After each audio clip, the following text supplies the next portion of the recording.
Willie D Live. Jake Paul says he's retiring. He's going to retire after losing his fight against Anthony Joshua on yesterday. Jake Paul was knocked out and reportedly suffered a broken jaw twice. I don't know how that happens, how you break a jaw in two places, but apparently his jaw was broken in two places. That's pretty bad. Get your jaw broken in two places. Now, I watched that fight, and I thought it was fixed because it just looked fixed the entire time. It just looked fixed. Jake Paul was running around trying to make sure that he didn't get hit by one of those Anthony Joshua overhand rights. So he was staying out of the way, and I guess that was a prerequisite of what was to come, because it looks like a precursor to what was to come, because he looks like he had a good reason to be on his bicycle the entire time. Jake Paul was on that bicycle and he was getting out of the way.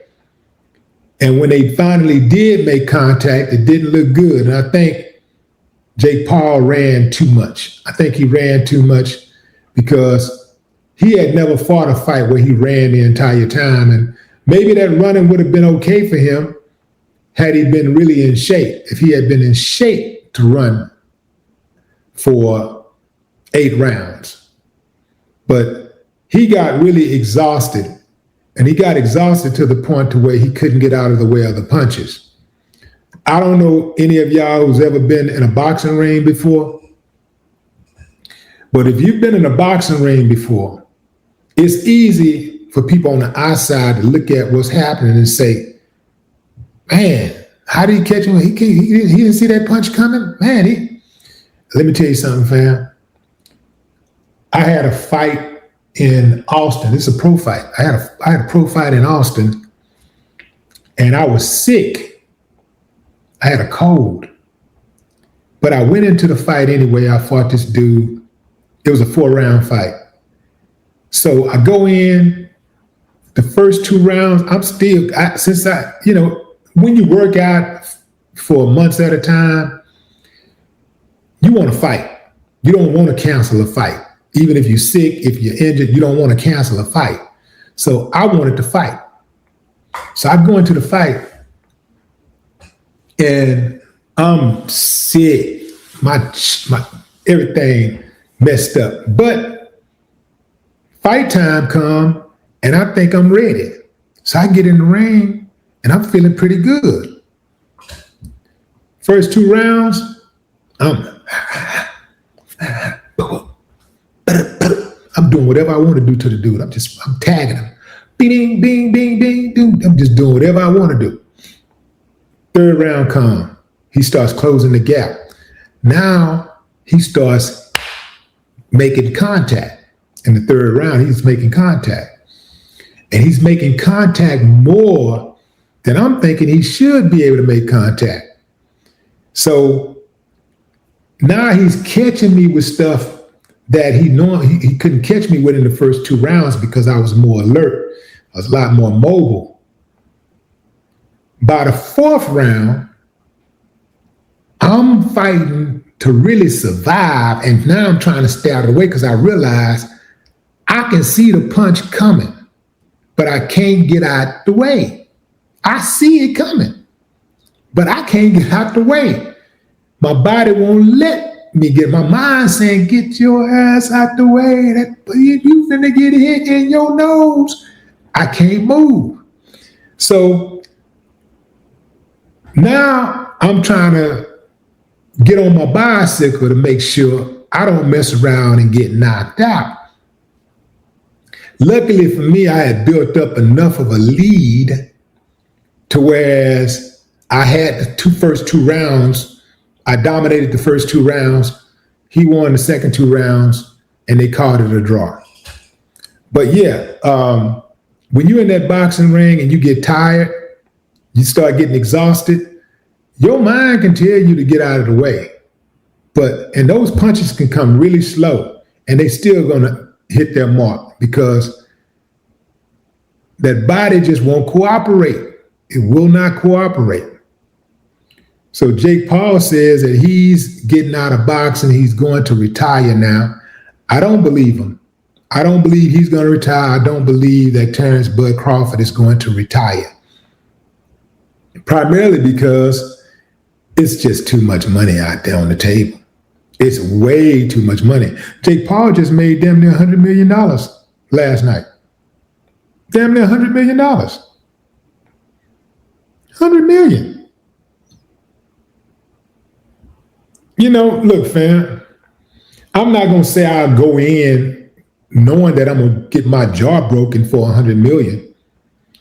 But if I suffer a broken jaw and I got paid $100 million, I'm going to heal up just fine. You know, I'm not going to, you know, I'm going to heal just fine with that broken jaw, knowing that I just picked up $100 million check.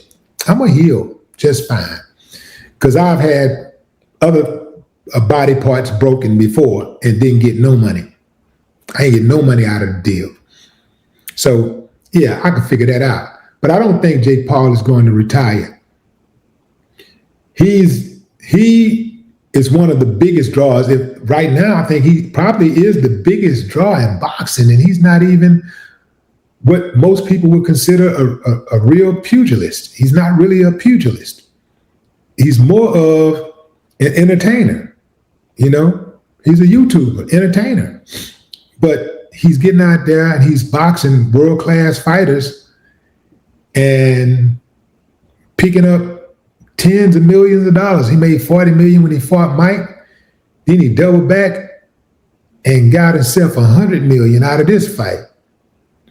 That's good money, man. He got to get back out there. All he got to do is come back down in size, go down to cruiserweight, because he went up to heavyweight. All he got to do is go back down to cruiserweight and fight guys who are, you know, who are a little bit more comparable in size, you know, because this guy, Anthony Joshua, towered over him. And on top of that, he's still, even though he's 30, I think 36, he's still young. And then he's a lot more skilled. So if they were to really have a real fight, nobody would bet, like if it was really a fight and it wasn't fixed,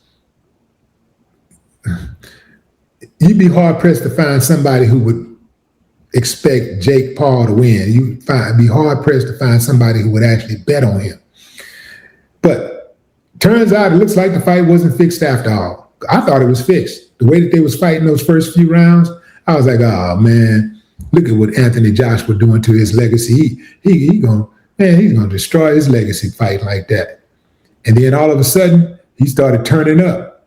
So maybe they had a deal. Hey man, let's just kind of feel each other out the first few rounds. Let's kind of go light. Don't try to kill me, man. You know, like, you know, if you get to the fourth round or fifth round, you know what I'm saying? Like, you know, if we still there, then if you want to go for it, man. But, you know, let's try to put on a show for the first few rounds at least. Let's try to at least put on a show, right? And so it worked out for both of them. This fight actually has given Anthony Joshua more shine than all of his other fights combined. This one fight has given him more shine. Like he was, you know, he elevated to superstar level last night. I think after that, yeah, just bullish. Yeah, after that Tyson fight, you know, people were just done with this thing. People were done with that. People were done with that. They were like, man, that's it, man. I really hated to see Tyson fight like that. I hated to see that fight because somebody like Jake Paul should not have on their record that they beat Mike Tyson under any situation, right? It was a WWE or WWF type of setup, but still, that icon, at the end of the day, you still see what happens is when you start looking at the history books, everybody not going to watch the fight. Some people are going to see the records as time go by. Some people's going to see your record before they see your fight. And all they're going to see is loss to Jake Paul. Mike Tyson lost Jake Paul. And you're going to be like, they're going to be like, huh? Mike Tyson?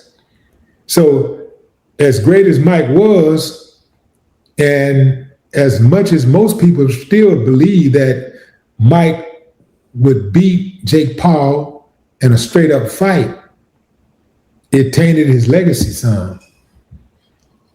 Because now people are going like, damn, you did that for a fight? You know, you did that for some money? You really tainted your legacy for some money?